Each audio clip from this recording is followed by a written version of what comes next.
Assalamualaikum warahmatullahi wabarakatuh. Perkenalkan, nama saya Afrizal dengan ujung NIM saya 057. Di sini saya akan mereview tentang materi praktikum ekologi perairan selama di lapangan dan di lab.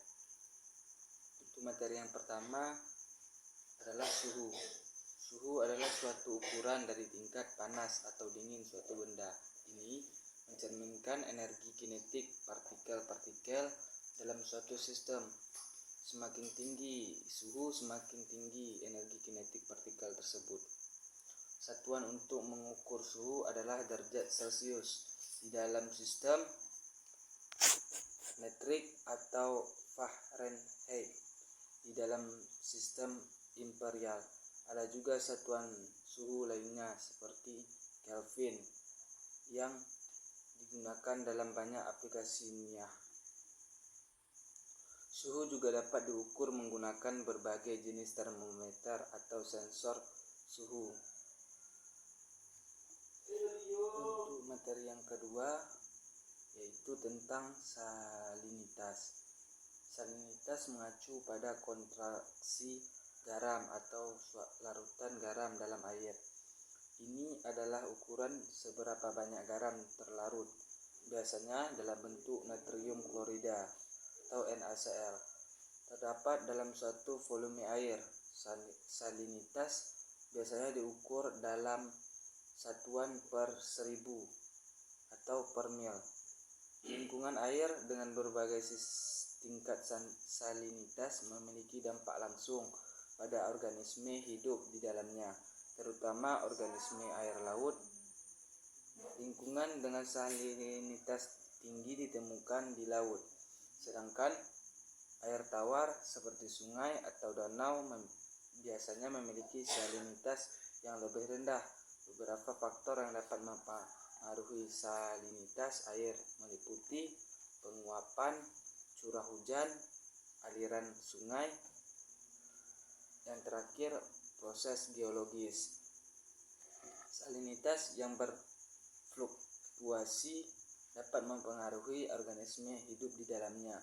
Beberapa organisme laut, terutama ikan, memiliki toleransi terhadap perubahan salinitas, sementara organisme lain seperti hewan-hewan kerang mungkin lebih peka terhadap fluktuasi tersebut. Untuk materi selanjutnya yaitu pH.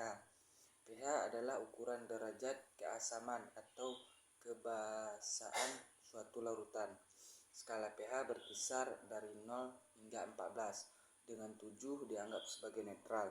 Nilai pH kurang dari 7 menunjukkan keasaman, sedangkan nilai pH lebih dari 7 menunjukkan kebasaan. Semakin rendah nilai pH, semakin asam larutan tersebut, dan semakin tinggi nilai pH, semakin basa larutan tersebut. Materi selanjutnya yaitu plankton. Plankton adalah kelompok organisme mikroskopis yang hidup di dalam air dan tidak mampu melawan arus air atau menggerakkan diri secara mandiri secara efektif. Mereka merupakan bagian penting dari rantai makanan di ekosistem akuatik dan memainkan peran kunci dalam produksi primer di laut. Plankton umumnya dibagi menjadi dua kelompok, yaitu fitoplankton dan zooplankton. Fitoplankton terdiri dari mikroorganisme tumbuhan seperti alga dan bakteri fotosintetik. Perannya, fitoplankton memberikan dasar makanan untuk hampir semua bentuk kehidupan di laut.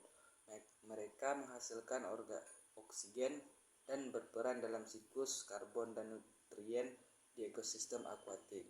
Yang kedua, zooplankton terdiri dari organisme hewan mikroskopis yang tidak memiliki kemampuan bergerak secara mandiri secara efisien. Contohnya, zooplankton termasuk larva krustasea, popepod, dan berbagai jenis planktonik hewan mikroskopik. Peran dari zooplankton adalah konsumen yang mengkonsumsi fitoplankton atau zooplankton lainnya Mereka menjadi makanan bagi banyak hewan laut, termasuk larva ikan dan beberapa spesies burung laut. Selanjutnya tentang bentos. Bentos merujuk pada kelompok organisme yang hidup atau dekat dasar laut atau perairan tawar. Ini adalah komunitas organisme yang tergantung pada substrat di dasar perairan, baik itu berupa lumpur, pasir, batu, atau kerikil.